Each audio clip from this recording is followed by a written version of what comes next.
আমি সিকিউরিটি গার্ডে চাকরি করি। ডিউটি চলাকালীন সময়ে জোহর, আসর, মাগরিব, এশার নামাজ পড়ার কোনো সুযোগ নেই।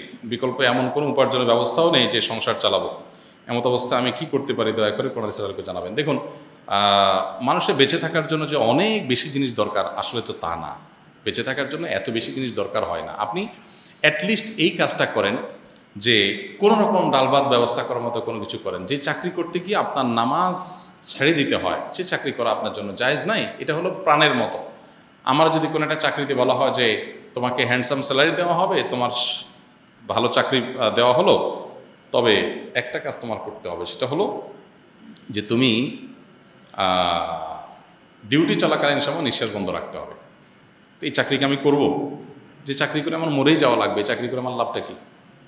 তো যে চাকরি করে আমার জাহান্নাম নিশ্চিত হবে, আমি নামাজ পড়তে পারবো না। মুসলমানের কাছে নামাজটা হলো নিঃশ্বাস ফেরানোর মতো। এরকম আমার জীবন যেরকম নিঃশ্বাস ফেরানো ছাড়া টিকবে না, নামাজ ছাড়া আমার ইমানও টিকবে না। সো এক্ষেত্রে কোনো ছাড় নাই, আপনি অন্য হালাল কিছু খুঁজবেন।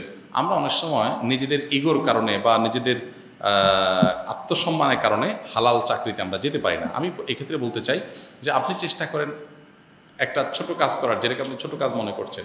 একটা দোকানে কর্মচারী হন, আপনি একটা রিক্সা চালান, আপনি অন্য আরেকটা কাজ করেন, তারপরও হারাম, যেখানে চাকরি করতে গেলে হারাম করতে হবে, নামাজ পড়তে পারবেন না, সেটা আপনার জন্য করা কি নাই, জায়েজ নাই। হ্যাঁ, আরেকটা চাকরি পাচ্ছেন, পেতে যাচ্ছেন, সেজন্য অপেক্ষা করলেন, এতটুকু আপনি করতে পারেন। কিন্তু আপনি অনবরত এটা করতেই থাকবেন এরকম করা উচিত না।